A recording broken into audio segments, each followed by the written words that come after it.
I love British politicians getting caught doing some shit because their answers are always the funniest answer. Just comically evil shit.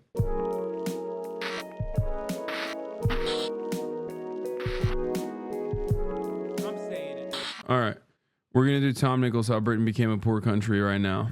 But before that, let's hear what Brandon is saying and doing. Never mind. He's out. He's done. Here is 10 Downing Street, the official residence of the British Prime Minister.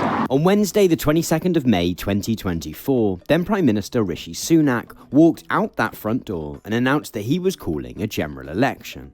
On paper, it perhaps wasn't the worst political speech ever. It recalled some of the support that Sunak had provided to workers and small businesses during the COVID pandemic, and threw a bit of shade at Keir Starmer, his opponent in the upcoming vote. In practice, though, Sunak cut a pretty pathetic figure. Propped up by a lectern as the rain pelted him from above, someone kept knocking the camera, meaning the official broadcast of this historic moment just looked kind of amateurish. Worse still, a protester in the adjoining street had set up a PA system and started blasting Things Can Only Get Better, a song by one-hit wonders D-Ream, which had previously been used as an election anthem by the Labour Party.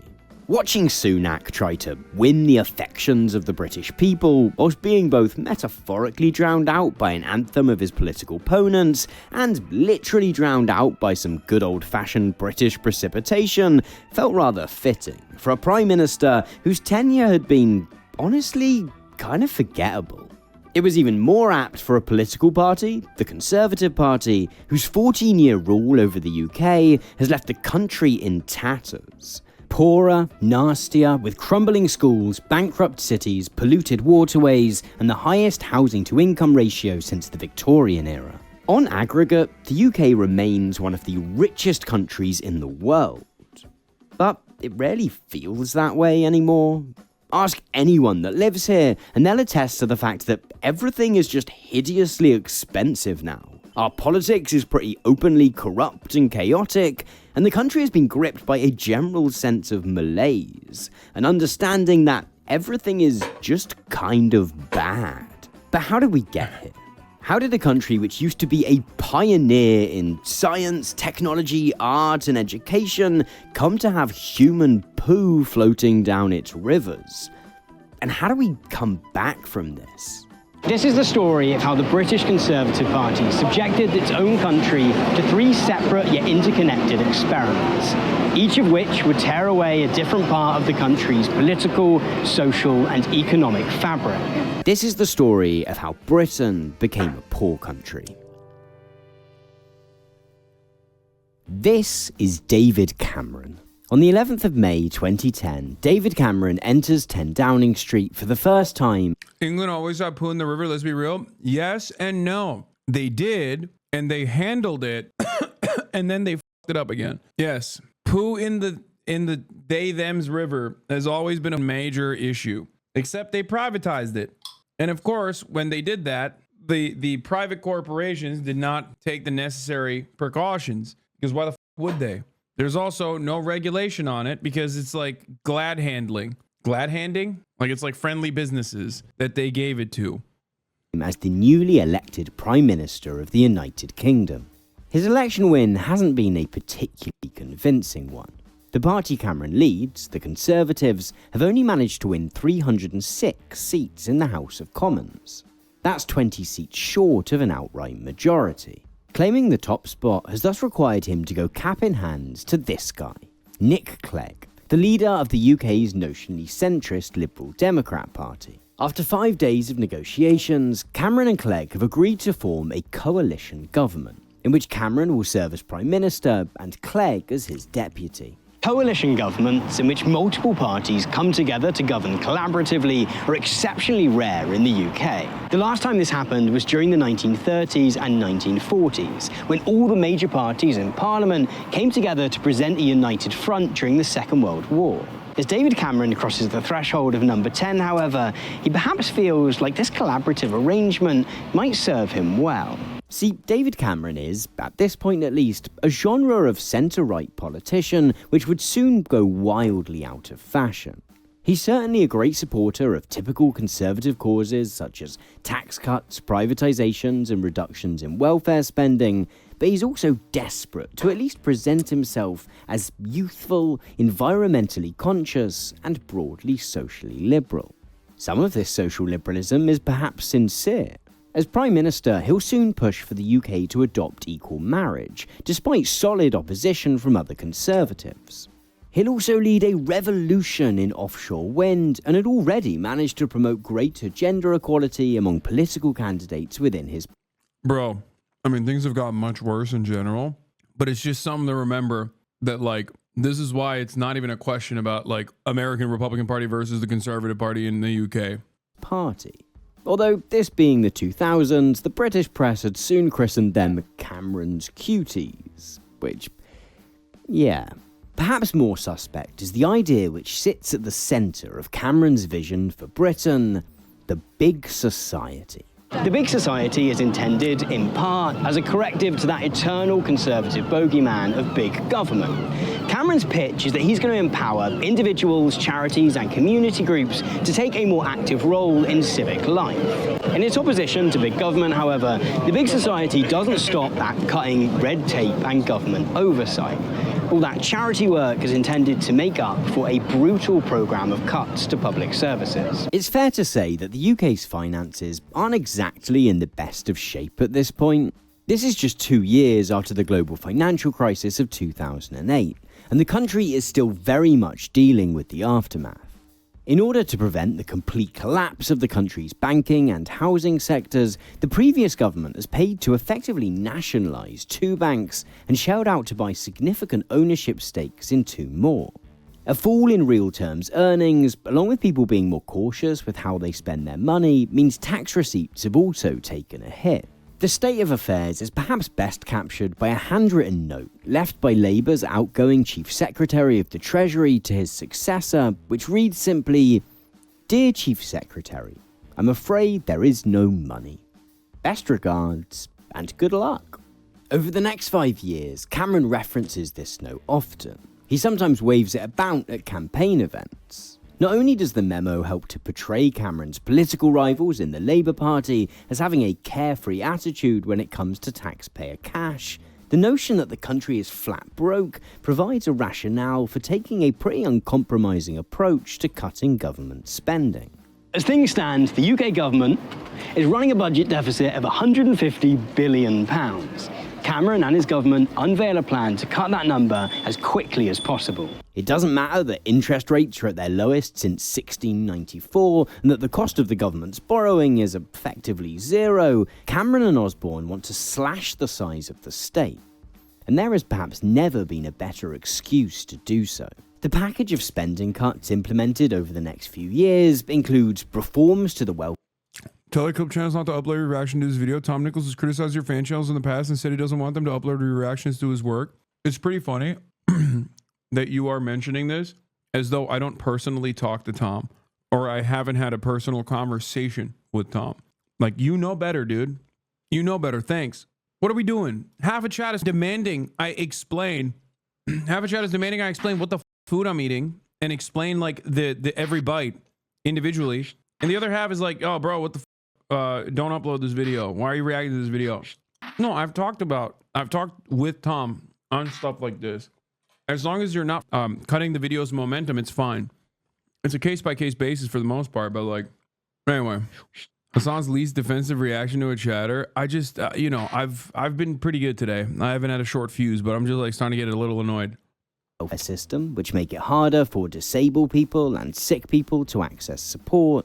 It involves a 13% cut in funding for schools and colleges, as well as a 40% cut to funding for universities, made up for by shifting the burden of tuition costs onto students through a tripling of fees. Anyone working in the public sector has their pay frozen for 2 years, and subsequent annual pay rises capped at 1%. Police funding, defence spending, and public transport spending all receive swinging cuts, whilst the Royal Mail, the UK's postal service, is sold off to investors at a bargain basement price. It's hard to get across in just a short section of one video quite how wide-ranging Cameron, Clegg and Osborne's attack on public spending is.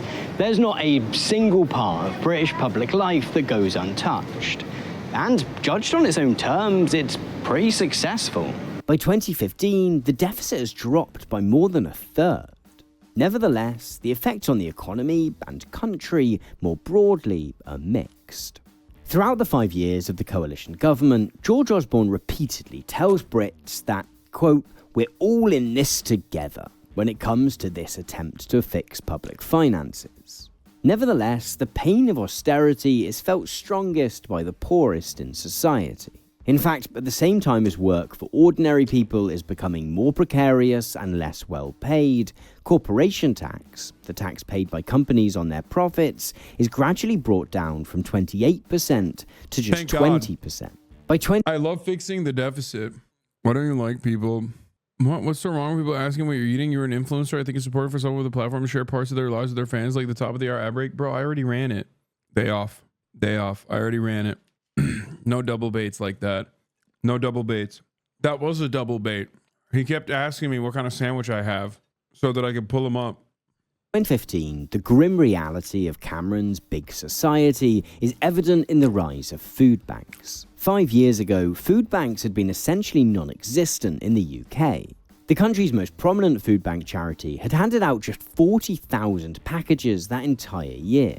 But by 2015, that figure has risen to more than 1 million. The result of Cameron's policies, then, is not some utopian empowerment of local communities, but one in which people who previously could have found support and guidance in the welfare system becoming reliant on charity to feed themselves and their families. Perhaps unsurprisingly, as the impact of Cameron and Clegg's cuts begin to be felt, there's a sense that these policies might not be super popular amongst the general public. The coalition years are beset with protests and strikes and demonstrations by various groups affected by the austerity regime. And if it's easy to disregard such activists as a vocal minority, the notion that UK voters might be experiencing a touch of buyer's remorse quickly becomes evident in the polls too. By the end of 2010, the Labour Party is... It's so funny because they did this, and then for 14 years... They did this, and then for 14 years, they kept voting in Tories. It's great. Someone in the chat said, Aynı AKP amına koyayım. Exactly. It is a bit similar. It is an experience I know well from Turkey. Have taken Cameron's Conservatives in the polls, a lead they maintain consistently for the next 4 years. The right-wing press mercilessly lampooned the Labour Party leader, Ed Miliband, for his slightly meek, awkward aura, including through publishing this unflattering photo of him eating a bacon sandwich. Nevertheless, while Labour's polling lead drops, they still retain a slight lead. On the day of the 2015 general election, it looks very much like Cameron might be a one-term wonder. The results are certainly set to be close, but there's a chance that Ed Miliband and the Labour Party might be able to piece together an alternative coalition of smaller parties to oust Cameron and the Conservatives from power. Then, that evening, all those predictions turn out to be false. When the results are counted, the Conservatives turn out not to have lost support, but gained it. Their 306 MPs have become 331. Enough to end their pact with the Liberal Democrats and govern solo. Everyone involved in the entire polling industry spends the next year or so hanging their heads in shame. Among several proposed reasons for why they got it so wrong is the so-called shy Tory effect. This is the idea that some voters, when asked, will be hesitant to admit that they're going to vote Conservative. Presumably something about not wanting to appear pro-food bank and declining life expectancy or something. In some ways then... This is something I will never understand. It's like, you understand that the policies... By the way, this literally happened with Donald Trump too. But you understand that the policies are bad. Why do you want it then? Why do you vote for it? Like, it's just so stupid. Like, you're like, oh yeah, the party that brought us food banks and austerity, I know they suck, but I'm still gonna vote for them, but I'm also embarrassed to admit that. Then don't vote for them. Like, what is wrong with you? What the is wrong with your brain? Just don't vote for them, dude. Don't do that. Just don't even vote. Don't vote. Don't go out and vote. I don't get it. Like, oh my God, people are so stupid. Cameron exits the 2015 general election more confident than ever. He has an outright majority in Parliament and a reassuring sense that there might be greater support for his austerity agenda than there sometimes appears. That confidence is about to Stop blaming people. Workers are uneducated politically and don't have an alternative. That's so funny. I love when socialists are just like, yeah, dude, the workers have intellectual disabilities, dude. Like, don't ever criticize them. You don't understand. They're like babies, okay? They're like adults with baby brains. They're car crash victims. They have John Fetterman brain. Like, thank you for infantilizing the working class, but socialistly, okay? undercut, however, by a new threat: the rise of the Brexiteers. To understand this next part of the story, we need to take another look at this graph. There's a lot that pollsters got wrong when calculating voting patterns prior to the 2015 general election. But one thing they did spot correctly was a steady rise in support for the UK Independence Party, or UKIP for short. UKIP are a right-wing party who, in 2015, are led by this guy, Nigel Farage. And while they maintain a broad manifesto of policies, their primary mission is to get the— Bro, they just straight up lied about everything. Like, the entire Brexit manifesto is just built on straight up lies. And it hit so hard. People were like, oh, hell yeah. I'm looking for this dumb shit. It's awesome. the UK to leave the European Union, which isn't an entirely fringe desire. Support for the EU has fluctuated constantly since the UK joined the bloc back in the 1970s, particularly as a result of its impact on immigration. See, under EU rules, citizens of any member state have the right to move to and work in any other member state. And since the early 2000s, net migration to the UK from within the EU has been trending further and further upwards. All of the available research suggests that this has a positive impact on the UK economy. But in an era of economic downturn, immigrants have become an easy scapegoat.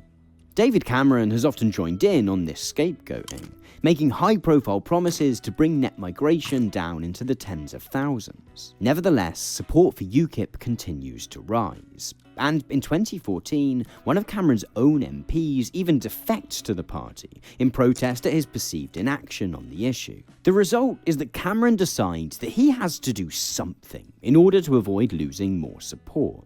His solution? To pinch UKIP's own key policy. Capitulating to the right, capitulating to fascist right-wingers and their stupid policies. Sure, it'll keep you in power. Well, not you specifically, maybe just not you specifically, but it's great. They love doing this shit, man. The best decision by a politician in the modern era. Yeah, like historic run for not you specifically. No, I meant for David Cameron specifically. This was the start of a sequence of L's for... I mean, dude, this literally is the starting point of what you saw last night. It wasn't just the austerity. This led to him withdrawing, resigning, whatever. Then afterwards, there was the sequence of other politicians that also, other Tory admins that also fucked up majorly. Most of it framed around Brexit. Well, not the last three, but... of holding a referendum on EU membership. A nationwide vote presenting Brits with a binary choice: in or out. Cameron's reason for calling the vote is because he feels pretty certain that the Remain campaign is going to win. He wants to prove that whatever concerns might exist around immigration, that wanting to leave the EU is little more than a fringe obsession of a vocal minority. This, of course, is not what happens. The first blow to Cameron's plan comes just a day after he announces the referendum. That afternoon, he receives a text message from this guy, Boris Johnson. Having been to both school and university with Cameron, Johnson had previously been something of an ally. But in his message that morning, Johnson declares whatever truce there might have been between them to be over. and says that he'll be throwing his full weight behind the Leave campaign. Johnson soon emerges as the Leave team's de facto leader, and agitating to leave the EU turns out to be a whole lot easier than campaigning to stay in. It might be that all the available evidence suggests that staying a member of the European Union is the more prosperous economic choice for the UK, but explaining why is kind of boring and technocratic. Whatever the evidence suggests, it's just kind of difficult to inspire some kind of deep adoration for a somewhat bureaucratic trading bloc. The Leave campaign by It's also infinitely easier to lie. In many ways, the Brexit campaign, once again, wasn't just about leaving because Polish people were coming in. It was about leaving because Polish people were taking your jobs. Even if they didn't actually take your jobs, right? It was more so about the economic instability that you felt in your heart. And you were like, maybe it's because of a Polish person that I'm feeling this way. But more importantly than that, it literally had refunding the NHS baked into the campaign. I mean, it's an abject lie. Nigel Farage would never fund the NHS. You're out of your mind. But that was what they were claiming. They were like, oh, dude, the European Union cost the UK $700 gorillion a day. We could be using that on the NHS. And then people were like, oh my God, that's so stupid. Why are we giving $700 gorillion to the EU? We should be giving $700 gorillion to the NHS. I like this idea that Nigel Farage is making. Okay. And that's literally like, you have to understand that is a direct way to say like, oh, we should be funding the NHS. Okay, it wasn't gorillion, it was 350 million, which also was a lie, by the way. Yeah. That was also a lie. The fact that the EU is sending 350 million pounds a week, or that you would fund the NHS with that. Did it get funded? Brexit happened. Yeah, they're too busy using those funds to fund Israel. Contrast is free to weave a highly emotive narrative, which stitches together a whole range of distinct issues under the banner Take Back Control. This notion of taking back control is partly about immigration. Yeah, it was just that. That's it. It was because, dude, that's it. Military-aged men. That's it. That's the real reason why they did this shit. Okay? It banged because there are so many goddamn racists. But it also taps into a whole range of anxieties about the country's declining influence on the world stage, and even cuts to public services, which are reframed as no longer being a political choice made by the Conservative Party, but the result of a need to send great sums of cash to Europe. In fact, the success of the Take Back Control narrative is that voters can kind of project whatever they want onto it. It allows Brits to take whatever their frustrations might be with contemporary Britain, no matter whether they are real or relevant, and redirect that anger at the EU. And it works. At 4:40 AM on the 24th of June 2024, the BBC announces that Britain has voted to leave the European Union. It was such a laughably massive L for England, dude. Holy shit. Another position that I was absolutely correct on, and never, not even for a moment, backpedaled on at all. There were so many leftists who were yelling at me. They were like, well, what about Lexit? What about Lexit? There's a lot of leftists that want to do Brexit, but for different reasons. And I was like, you're wrong and you're stupid. Okay. The EU partnership agreement for the UK was already like set up in a way that was only beneficial to the UK. Like imagine having a beneficial trade agreement with your partner right there, with your partner in your ass cheeks. And you're like, you know what? I'm gonna fuck this bag up. I'm sad I didn't want you on TYT back then. I work in construction and I voted remain, but since Brexit, my wages have doubled. Yeah, they got the polls out, dude. By 51.89% to 48.11%. Throughout the referendum campaign, the one guy that's doing well in the UK. I mean, that's awesome. Get your money up. Get your bag, king. I think your wages went up. Also, I don't think they adjusted to the cost of living. I suspect that if your wages doubled, your rent is like quadrupled now. David Cameron had promised that he'd continue to serve as Prime Minister regardless of the outcome of the vote. Not 10 hours passes after polls close, however, before he reneges on that pledge entirely and resigns. It's interpreted by many as a somewhat sad attempt to escape the consequences of his own actions, and in so being, sets the stage for plenty of other prime ministerial resignations to come. The logical assumption following Cameron's resignation might have been that Boris Johnson would take over as PM. He had, after all, effectively led the Leave campaign, and this would be the perfect opportunity to see his vision for a post-EU Britain through. After days of speculation, however, he bottles it at the last minute, and the leadership contest is won instead by this woman, Theresa May. One of May's stock slogans during her campaign to become Prime Minister is "Brexit means Brexit."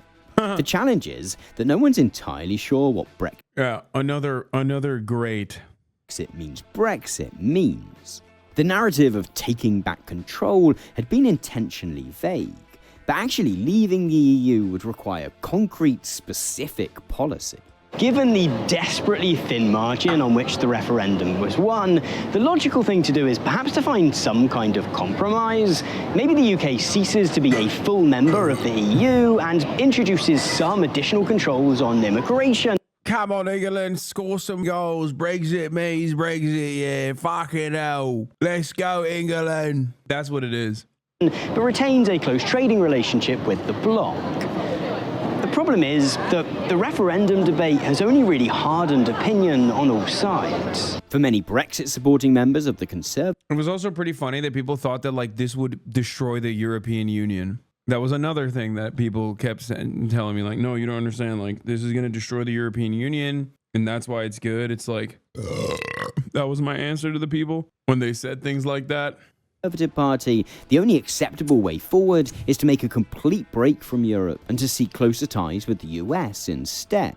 Opposing these are a smattering of pro-Europe activists and MPs across the major parties who are dead set on frustrating the process entirely. May's one point of solace is that public support for the Conservatives has been steadily rising since the referendum, as voters who had been drifting towards UKIP have come rushing. Yeah, it's because, honestly, and I'm sorry to say this, there's a lot of stupid people in England, just like there's a lot of stupid people in America. Two sides of the same shitty pond, okay? Two sides of the same coin, two sides of the same shitty pond. That's it. That's literally it. They're like, oh, bad things? More bad things? I love it. Thank you. Thank you for the more bad things, please. It's almost like, you know, our forefathers, like me saying ours is kind of funny here, but like, you know, America's original forefathers are British, and Angloids, the Angloid skull must be studied for peasant brain. The proclivity to, like, the Angloid peasant brain is a scientific phenomena, okay? They see leadership doing awful things, like directly cooking them, and they go, please, sir, please, my lord, I like it, more for me, more pain and suffering. That's what they say in England. And in America, they say, please, sir, please, my lord, more pain and suffering. That's it. That's literally it. They're like, I love tax cuts, please. Tax cuts for the wealthy. Well, one day I'll be wealthy, so I want them tax cuts. Yet if a piece of said communism on it, they would vote for it if the same just had one funny accent. What? No, no one is doing that. You played Stronghold as a kid, didn't you? Yes, I did. Bruh, here in Missouri, I know people who want to go full libertarian on the government and they live in the sticks and think that their lives will change for the better, just delusional. Yeah. Libertarians living in rural parts of Missouri start acting a different tune, start singing a very different tune when the post office is abolished, and they can no longer get medication because the UPS is not going to deliver on those routes because there's no financial imperative to do so. They will not make profits. Okay? This is why libertarians are baboons. Okay? They're stupid. And many Americans are just as stupid. Maybe not as stupid as libertarians or as horny for noncery, okay? But still very stupid. If you are making less than $250,000 a year and you advocate for the Republican Party to win, or you advocate for Republican positions, you are a moron, okay? You are a moron of the highest order. You are voting against your best interest. You are just stupid, and there is no way to have a conversation with you, okay? I can describe to you why you're stupid, but you will not understand it because you're a stupid person. That's it. That's it. Literally. Most likely also racist. It's just the truth. Hell yeah, brother. Abolish the Department of Education. Hasan, this is not the high road. the high road, okay? I can't look at UK polling, UK opinion polling on the Tory party after they adopted the most ginormously bad position on Brexit and capitulate to some dingoes with a far right position, okay? And have them and act like this is normal. You just called my entire city and family stupid. Okay, I'm sorry. Are they not? You're in here for 40 months. Do you feel like they're not?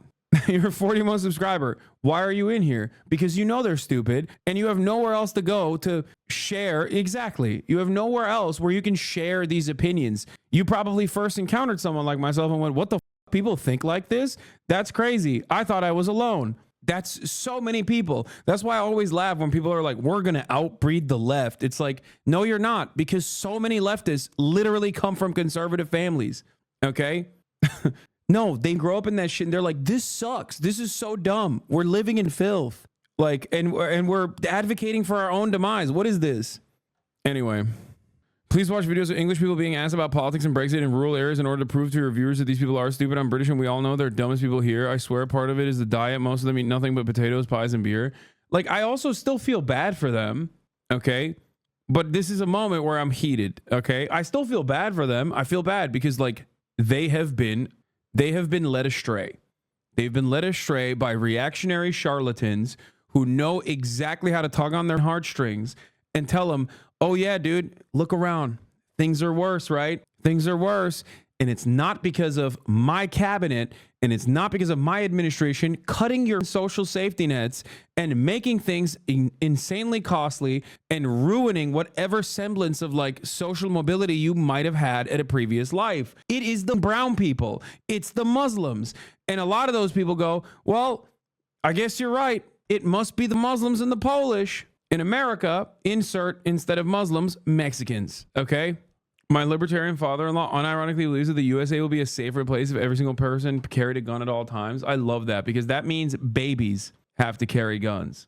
The best way to ensure safety for children is by giving them a blicky, a baby with a blicky.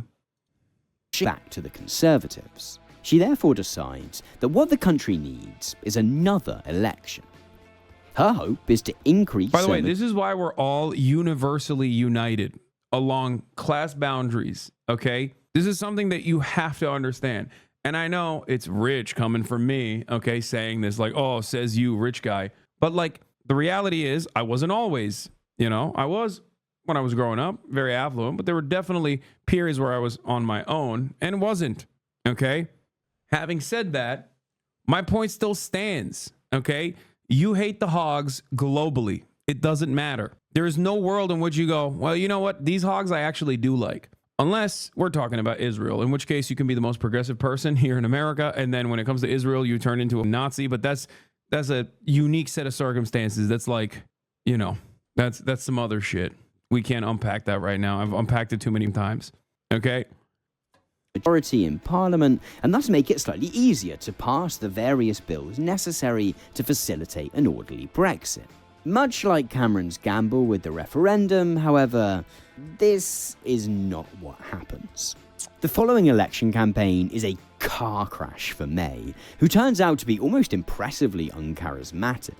At one point, she tells a reporter from ITV that the most rebellious thing she's ever done is run through a field of wheat. When questioned on policy, she has a habit of simply repeating stock slogans about the need for, quote, strong and stable government. The result is that come election day, May doesn't secure the increased majority she expected, but loses seats instead. Clinging onto power thus requires her to form a pact with the right-wing Democratic Unionist Party. Worse still, the parliament she's overseeing is now more fractured than ever. There's both relatively high representations from smaller parties and a set of increasingly stark factional divisions within each of the main parties, all of whom want something quite different out of Brexit. This means that gathering enough votes to pass a Brexit deal through Parliament becomes even more complicated than it was before. In November 2018, May announces that she's negotiated a withdrawal agreement with the EU, which will outline the future relationship. We're back. We're back. We're back, lads. We're back. We're back. Oh, we're going away again. We're back and we're going away again.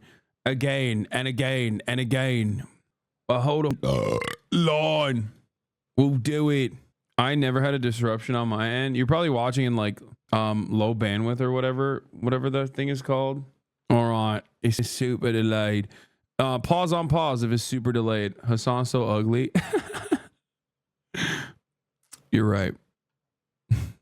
All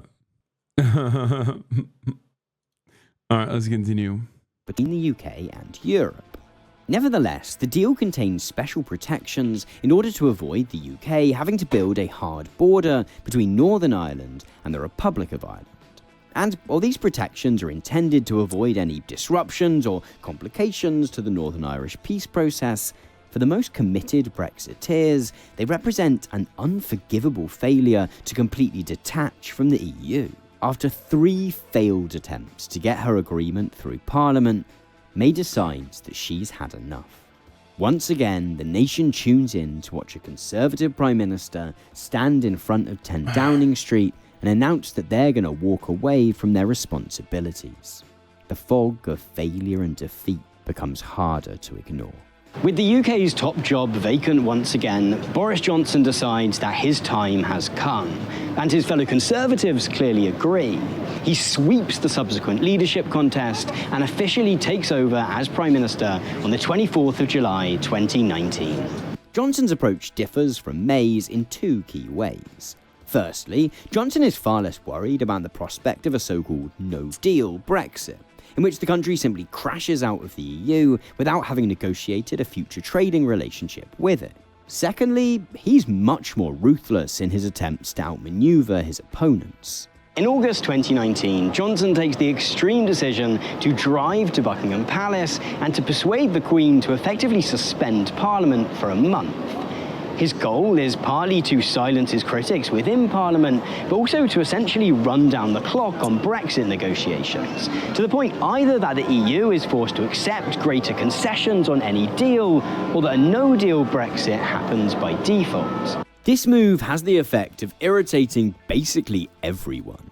The Supreme Court rules his suspension of Parliament to have been illegal, and Johnson is forced to return to a House of Commons that is somehow now even more divided than before. He thus decides that what the UK needs is another election.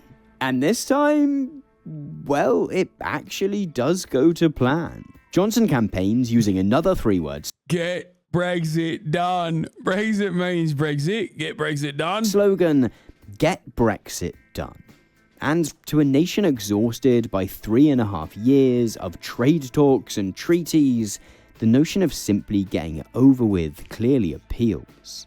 Johnson secures a landslide victory with 365 seats to Labour's 203. When Johnson manages to renegotiate Theresa May's failed deal and get it passed through Fun fact, Boris Johnson also pledged to invest in the NHS. Another thing to remember in this entire process, as in even the Conservatives at that point had recognized that yes, the Tory austerity measures were killing people, okay? And were genuinely unpopular. Just, did he do that? No, he didn't do that. Of course he didn't do that.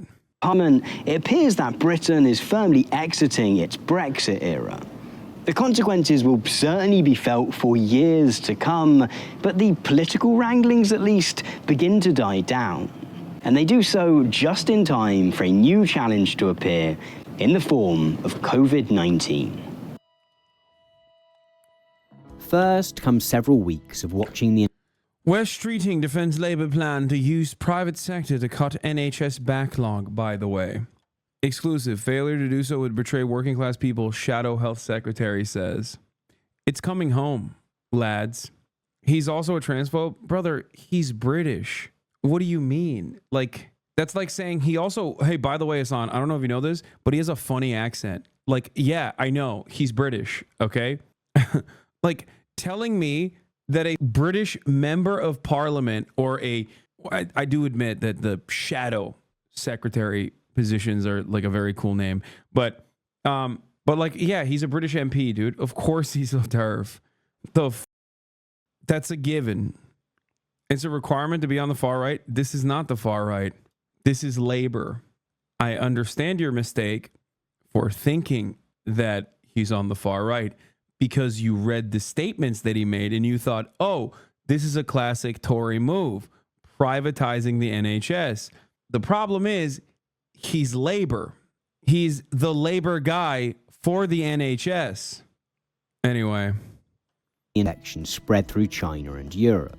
Then, on the 30th of January 2020, the first 2 cases of COVID-19 are documented in Britain. Public health measures are introduced slowly at first. Reminders to wash hands, bans on large gatherings, mandated quarantine for people arriving in the UK from certain high-risk countries. Then, on the 23rd of March, Boris Johnson appears on national TV to announce a nationwide lockdown. Johnson had initially been pretty sceptical about invoking such a measure.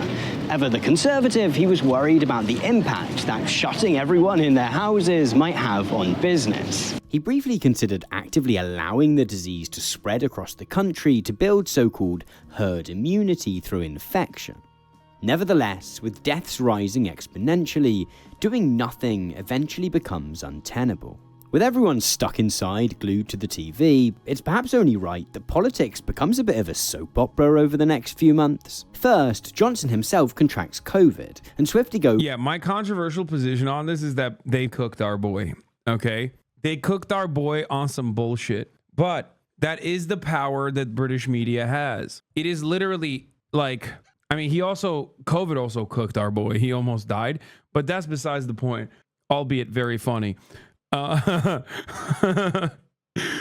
It's just so funny that like this man, this monstrous piece of shit, was taken down for his tendency to have little parties, little gatherings at a time when he was telling people you can't do that. Actually, like Gavin Newsom is stronger than ever before, and he was going to wineries and shit, okay, during COVID.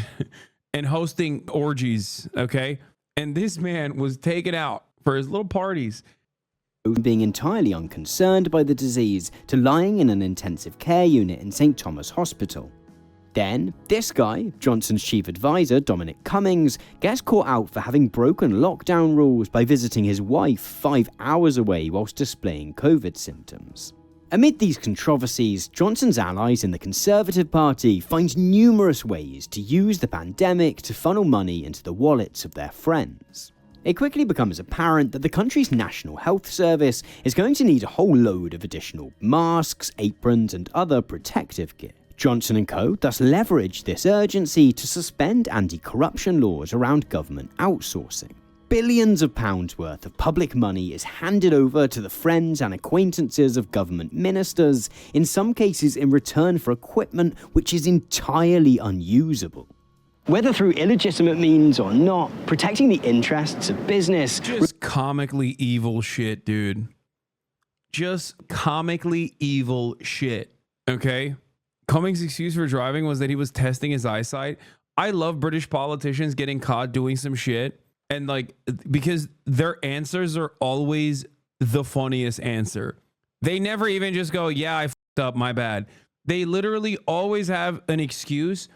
And the excuse is like a Rube Goldberg device. Like it is literally like they have like a whimsical gadget that they comprise in the form of an argument. Like Prince Andrew. Oh, I couldn't sweat. Oh my God, effing again. Okay,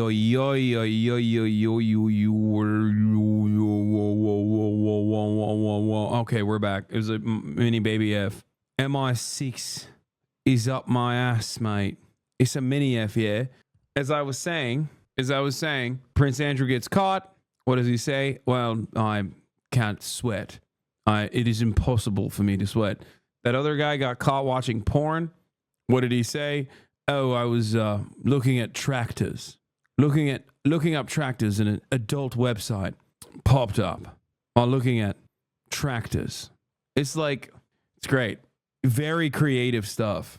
Remained at the top of the government's agenda throughout the pandemic. Efforts to keep things ticking over financially are led by this guy, Rishi Sunak. Remember him? From the beginning! When the first national lockdown ends in summer 2020, all sense of caution is thrown out of the window in favour of getting things back to normal as soon as possible. In August, Sunak launches a scheme called Eat Out to Help Out. This sees the government subsidising meals bought in restaurants to encourage people to get out of their houses and support the hospitality sector. And people go for it, gobbling up 160 million state-subsidised meals between them. This might be good for Nando's and Pizza Express, but it's less good for anyone who wants the pandemic to be over. Sunak's scheme contributes to a near doubling of cases during that month, and very quickly, all the progress made throughout the first lockdown appears to be in vain, as cases begin to rise exponentially once more. Boris Johnson English Crumpet says, this made McDonald's 50% off. I got so fat. With a name like English Crumpet. I love that. Oh, that's so perfect. spends the rest. Mate, you should have gotten a cheeky Nando's, yeah? You should have spent your proper quids at cheeky Nando's, not Macca's. What's wrong with you? Get some fucking prout, yeah? Nando's macros are insane. Just get the rotisserie chicken. That's it. With some hot sauce. Rest of the year trying and failing to avoid implementing further lockdowns. At one point, I love the British chatters. There was a glitch in the Weatherspoons app where you could get a cheaper drink and a free panini. The Tesco meal deal. He tells colleagues that he would rather let the bodies pile high than confine people to their homes again. Nevertheless, the rise in cases eventually becomes too significant to ignore, and the UK is subjected to 2 more national lockdowns during 2020 and 2021. The Conservative Party's lead in the polls, which had peaked at 22% whilst Johnson was in hospital, takes a bit of a tumble during these chaotic months of last-minute lockdowns. But by the spring, a successful COVID vaccine rollout puts Johnson on the up again. In May, the Conservatives win a historic by-election victory in Hartlepool, and things look stronger still. Sure, there might be a lack of lorry drivers and a shortage of basic foods in the supermarket as a result of Johnson's Brexit deal, but the politician known to many simply as Boris continues to have a broad base of support. Behind the scenes, he reportedly talks of wanting to remain in power for a decade. Then it all comes crashing down. In November 2022, the Daily Mirror publishes an article revealing that Boris Johnson and his staff had hosted several Losing your political career after, like, you know, decades of being a racist, elitist, out of touch asshole, and, you know, like a regular run-of-the-mill Tory in every other respect, over what seems to be the shittiest, like, child's birthday party. Okay, there is nothing funnier than Boris Johnson's political end. Okay, I will never let go of this. He literally had the lamest party. The lights were on, bro. The lights were on. Like, it's like it's not even like a dimly lit room. Like, the lights are on. You got the fluorescent lights, and you're drinking like shitty ass champagne out of a plastic glass with ice in it. It's just like, oh my God. An office party? Like, you were having an office party. What is this? Just stop, dude. We all remember COVID just stopped. A regular 15.7 million jobs created during my administration. Yeah, that's crazy. It's called a Prosecco, Hasan. Not even blackface happened. I know. That was for the other staff parties in 10 Downing Street the previous Christmas. This flew directly in the face of rules banning social gatherings, rules which had been drawn up in that very same building. The Prime Minister's office initially denies these reports, but footage and photos soon begin to emerge. Do you see what I'm saying? Like, look at this. Like, that's the party, chat. Like, that's what led to his political demise, dude. There's not even a single titty out. Are you kidding me? How was he an elitist? Genuinely, Boris Johnson, you are exactly the type of dude that his, like, idiotic antics actually appeals to if you don't recognize how he's an elitist. Dude, Boris Johnson portrays himself as a dumbass. That motherfucker went to Eton and Oxford, as this video also correctly pointed to earlier, okay? And he was besties with David Cameron. He literally would, like, recite Omer in Latin. Boris Johnson is absolutely a major elitist. He's also Turkish, which is why, you know, I have a soft spot for him. His real name is Alexander Boris de Pfeifel Johnson. Omer was Greek, you himbo. What do you, or okay, in the, wait, no, but he is Greek, but I think he was like, what did he recited something in Latin, or maybe he recited in Greek, but I think he also would do shit like that. You have to remember, families were now able to see members in the hospital before they died. No, I know. It was the Iliad.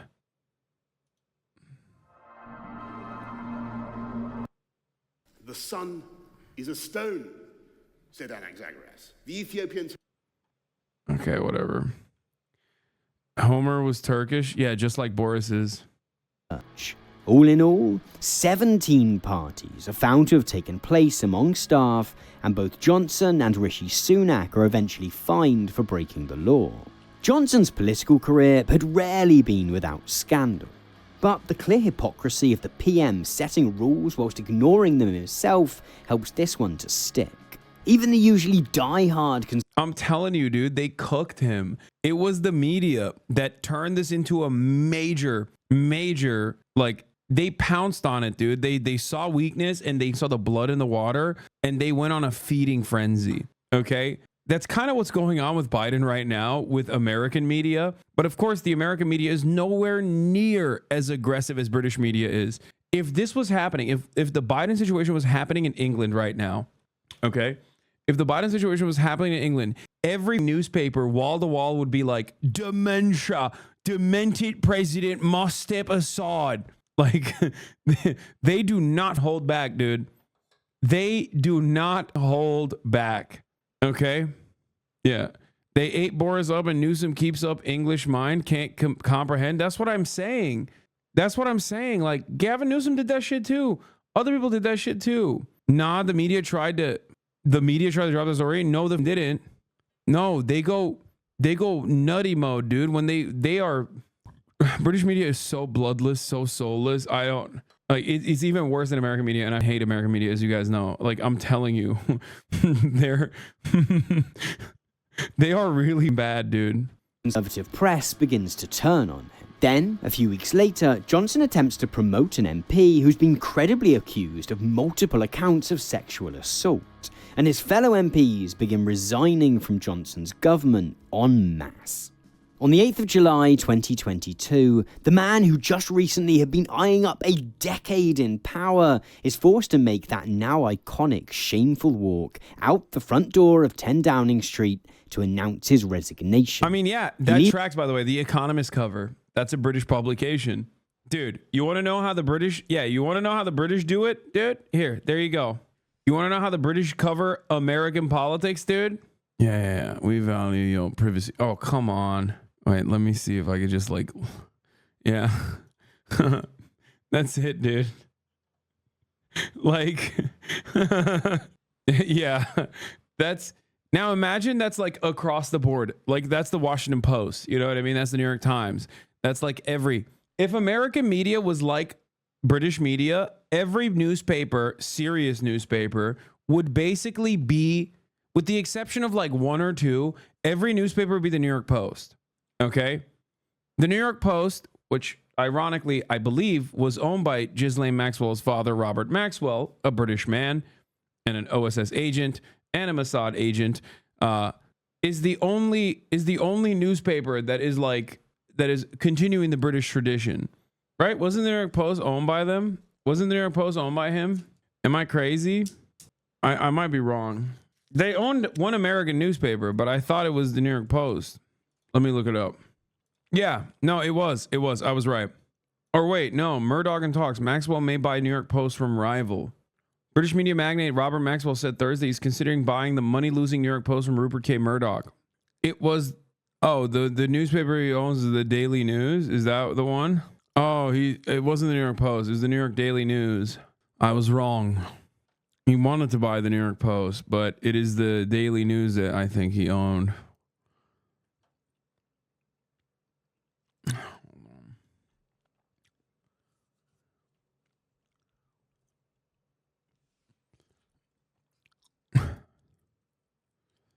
During the brief tenure of Robert Maxwell as a publisher, in 1991, millionaire Robert Maxwell offered financial assistance to the news to help stay in business. Around that time, he also tried to buy the New York Post.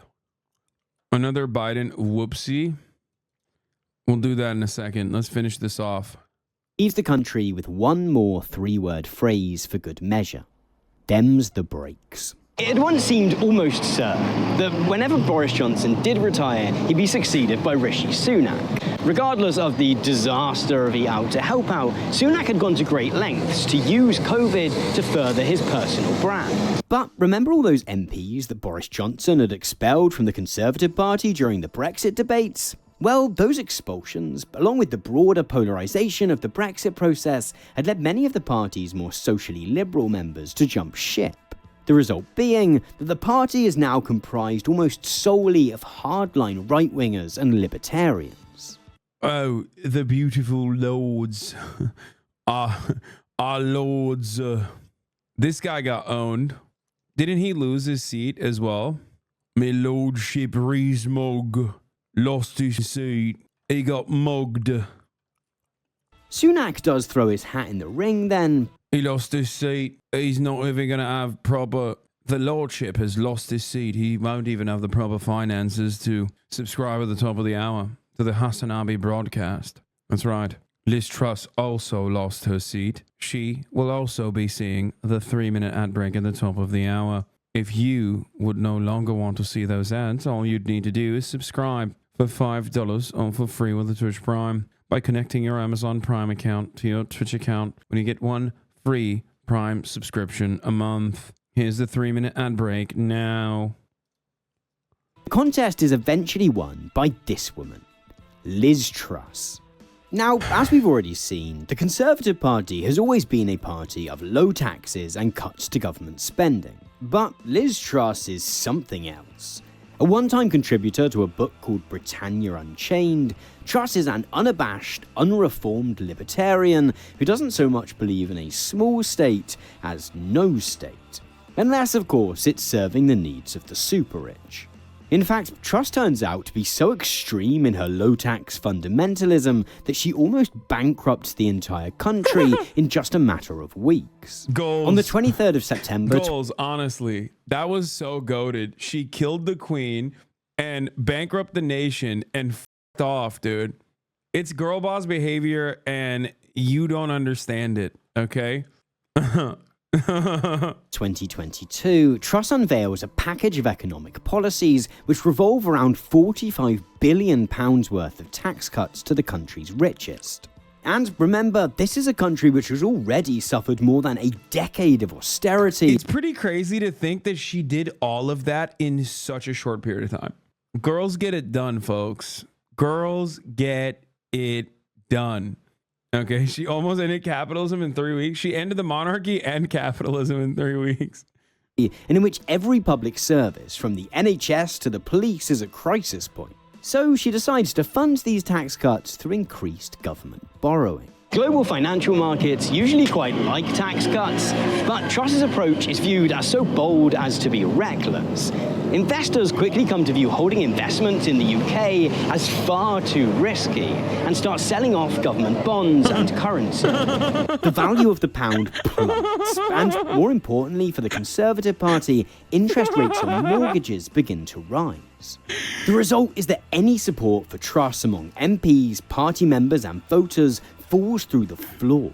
The Daily Star posts a live stream of a lettuce on YouTube, wagering that Truss's failure is so bad that she'll resign before the lettuce wilts. Oh, so good. And a few days later, the lettuce claims victory. Just 49 days after she first entered, Truss walked back out of 10 Downing Street and, you guessed it, resigns. In doing so, she becomes the shortest-serving Prime Minister in UK history. Perhaps unsurprisingly, Truss's chaotic leadership... It's so funny, like, what the f*** was she thinking? What the f*** was she thinking? It's just so awesome. God. She said women back 5 decades. sees the Conservatives' polling numbers drop to new lows. Labour had first taken the lead during Partygate, But the gap has now widened to the point. It's crazy because like literally this is such a great video about not just how Britain became a poor country. I thought he was more so going to focus like on austerity and stuff like that. But this is literally why Keir Starmer and the Labour Party got the landslide victory in spite of Keir Starmer. Okay? Like many of you were asking like, what the fuck happened? How do we get here? Okay? Many of you were asking that. God damn it. Mini F. Baby F. Many of you were asking the question, like, how the fuck did Keir Starmer, like, how did Labour finally secure a victory? 14 years of austerity and also a shit ton of drama. A shit ton of drama and mismanagement. Okay? That the Conservatives are a full 30 points behind. For once then, the party decides that the country doesn't need another election. MPs line up to support Rishi Sunak in taking over the top job, and on the 25th of October 2022, he becomes Prime Minister of the UK. Sunak tries time and again to rekindle the UK's love affair with the Conservatives. At the beginning of 2023, he makes 5 promises to the British people, mostly based on getting the economy moving again. Nevertheless, progress on these is patchy. The only target which actually gets met is his promise to bring down inflation, but that's more to do with falling energy prices than anything he's done himself. After some initial movement in the right direction, then, support for Sunak and the Conservatives continues to slide. And the more that Sunak's attempts to win back voters from the Labour Party are met with failure, the more he decides simply to double down on trying to hold on to these small... While you're on the wave of bashing Tory MPs, what are your thoughts on Tony Blair? I thought he was shit. He's the reason why Labour shifted to the right. And also, he unabashedly supported the Iraq War. But his historical rankings by political scientists is actually very high. Yeah, because political scientists are stupid. They love a centrist, especially coming from, like, the left. Yeah, like... What do you mean? Dude, I'm gonna say something again. 14 years of Tory leadership. Okay? Takes one to know one, poli-sci major. I'm just... on the voters that his party has retained. This involves leaning into the very worst right-wing obsessions. Sunak and his allies begin devising increasingly cruel punishments for asylum seekers and blocking access to healthcare for trans people. Sunak tries to hold on for... Chatter cooked you a little, lol. Gagged? Wait, what? Wait, why did I get cooked? I'm confused. What am I missing? As a poli-sci major holder, you are correct. Yeah, I do. I do know. I'm stupid too. For as long as he can, yeah, hoping for some kind of miracle. But at this point, it's just too late. After 14 years in power, more than £100 billion in cuts to public services, one Brexit referendum, countless corrupt COVID PPE deals, and a self-inflicted economic crisis, the consequences of Conservative governance are plain for all to see. A country which has been asset stripped by austerity, cut off from its closest trading partners, and in which spiking inflation and interest rates have sent rents, mortgages, bills, and pretty much everything else through the roof, at the same time as real terms wages have fallen. On the I think England needs to grind harder, dude. That's what it is. What England needs is Sigma Grindset podcasters, okay? I'm not seeing enough momentum from England's Sigma Grindset podcasters. This way, they would be able to pay off their rent. They would even be able to pay off and also tip their landlords, okay? Yeah, get to work. Start drop shipping, okay? What are we doing here? Yeah, oh, rent went up. What are you going to do? Not live in a house? You have to. So what are you supposed to do? Well, that's right. You're supposed to get on your Sigma shit. Get on your grind set. Knowledge. Start drop shipping immediately. 22nd of May 2024 then, Sunak finally gives up. He steps outside 10 Downing Street, walks up to his podium and stares down the lens of that press ball camera. This is not a resignation, but it certainly feels like one. It's hard to stress how impressive the complete and total implosion of the Conservative Party is. The UK sometimes gets described as having a two-party political system, given to how the Conservative and Labour parties dominate election results. But in practice, it basically has a one-party system. Of the past 100 years, the Conservative Party has been in power for more than 70 of them. At times. And now you understand why England is so poor, dude. Now you understand why England is so goddamn poor while simultaneously so rich, right? It's so rich. London is so rich. How did it get that way? How are so many wealthy people living in London and yet England is so unimaginably broke? I wonder how this happened. How could this have happened? One must ask the question, how could this have happened? 70% of the last century with Tory leadership, and these dumb motherfuckers still vote for it, which is crazy.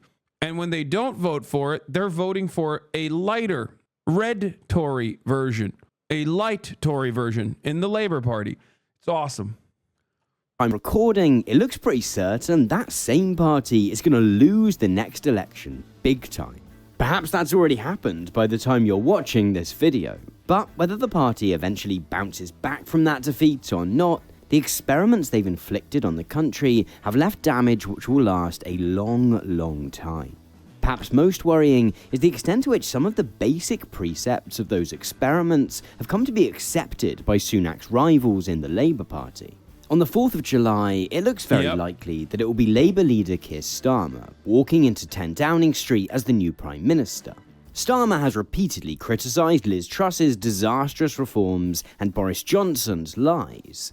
Nevertheless, he's completely walked back on his earlier support for a referendum on rejoining the EU, and he remains committed to an economic approach grounded in austerity.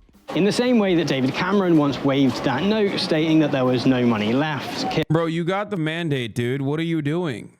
The people are like, bro, we're broke. We're dying. Please help us. And he's like, well, I will not be helping you.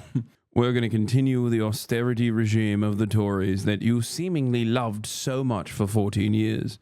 Keir Starmer has repeatedly used Liz Truss's trashing of the economy as a reason to scale back his promises. His manifesto retains most of the Conservatives' cuts to welfare, has a much less ambitious approach to tackling climate change than he once promised, and suggests the party will promote further privatisation of the NHS. In fact, where you would think an election campaign would mostly revolve around the two main parties criticising each other over their specific plans for government, the current contest has largely consisted of each party criticising the other for daring to want to spend any money, which is a problem. Because after 14 years of cuts and mismanagement, the UK needs investment, and lots of it. Last year, one researcher at the Institute for Public Policy suggested that the UK had contracted a debilitating case of investment phobia, in which the government refuses to invest in infrastructure, which leads to businesses not wanting to invest either. Combine that with the country having been cut off from its closest trading partners and a crisis of trust in politics, and you end up with a country that feels so much poorer than it once did. Fixing that is going to be one hell of a task. And the challenge for Keir Starmer is that if he can't make a very real difference to people's lives pretty quickly, then he might find that his party's popularity is pretty short-lived. As many of you will know, the UK election isn't the only election taking place this year. In November, our American friends will also be Pokemon going to the polls. Oh, chill. Okay, don't do it. Don't do it, Tom.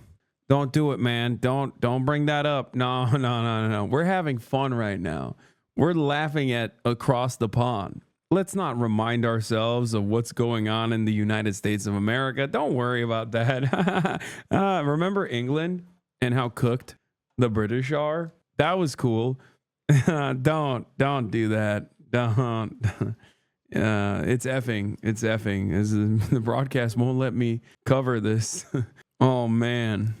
Select the next president of the United States. And I'm going to be heading over to the US to cover it. In fact, if you're watching this video shortly after it comes out, there's a good chance I'm currently either in Milwaukee, chatting to folks at the Republican National Convention, or scooting around the US on my way to New York, Washington, Florida, and a handful of other places to chat to some people there. The filming that I'm going to be doing whilst I'm out there is all for my upcoming feature-length documentary, Boomers. Boomers is going to be the biggest thing that I've ever made. It's being produced by Nebula, the creator-owned streaming service that I've been part of for the past few years. That means that it's got a much larger budget than we're usually able to work with, which is how I'm able to spend the best part of 3 weeks trekking around the US. It's also allowing me to work with some... Yeah, I'm going to link up with him. Anyway, that's pretty sick. I'm glad I watched the end of that because I just hit him up to link up with him Carolina and Synod Marxism are going to the DNC convention. Yeah, I'm going to the DNC convention as well. I'm actually planning on going to the RNC convention as well, which would be next week. All right, we're done with England. Okay, we're done with England. Let's get back to our old, out of touch, millionaire, billionaire defending piece of shit who's dying on the podium. I'll beat Donald Trump. I will beat him again in 2020.